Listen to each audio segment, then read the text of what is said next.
বারান্দার রেলিং ধরে দাঁড়িয়েছিল তিশা। বাইরে অঝোর ধারায় বৃষ্টি, ঠান্ডা হাওয়ায় কেঁপে উঠছে গাছপালা, হাতে উষ্ণ চায়ের কাপ।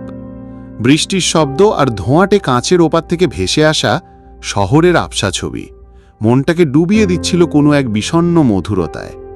হঠাৎই মনে পড়ল সেদিনের কথা, অরুণ আর তার জীবনের এক বাঁক বদলানো মুহূর্ত। সেদিনও এমনই এক ঝিরিঝিরি বৃষ্টি পড়ছিল, কিন্তু আকাশ ছিল অনেক বেশি উদার, অনেক বেশি আলোকিত। সন্ধ্যা পেরিয়ে রাত, শহরের ব্যস্ত রাস্তা ছেড়ে তারা দুজন হেঁটে চলেছিল এক নির্জন পথ ধরে, হাতে হাত। অরুণের হাতের উষ্ণতা তিশার মনে এক অদ্ভুত শান্তি এনে দিত। কথা ছিল কম, কারণ চোখই সব কথা বলে দিত। হঠাৎ অরুণ থেমে তিশার দিকে তাকালো, চোখে তার না বলা কথা।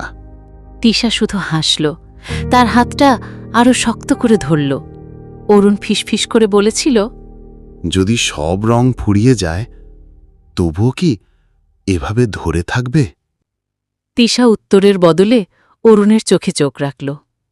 সেদিন কোনো প্রতিজ্ঞা করেনি তারা, শুধু অস্ফুট এক নীরব চুক্তি লেখা হয়েছিল দুজনের হৃদয়ের মণিকোঠায়।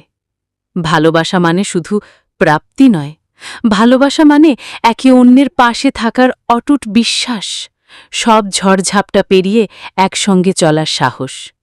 চায়ের কাপটা কখন যে ঠান্ডা হয়ে গেছে খেয়ালই করেনি তিশা। বৃষ্টি তখনও পড়ছিল, কিন্তু তার মন ভরেছিল এক অদ্ভুত উষ্ণতায়। অরুণ এখন তার পাশে নেই, বহু দূরে অন্য এক শহরে তার কর্মব্যস্ত দিন কাটছে। তবুও সে জানে তাদের ভালোবাসার সুতোটা আজও ছিঁড়ে যায়নি। কোনো এক অদৃশ্য বাঁধনে তারা আজও বাঁধা। এই তো ভালোবাসা, ঝিরে ঝিরে বৃষ্টির মতো শান্ত, গভীর আর অনন্ত। এক অব্যক্ত অনুভূতির নাম, যা জীবনকে আরও পূর্ণতা দেয়।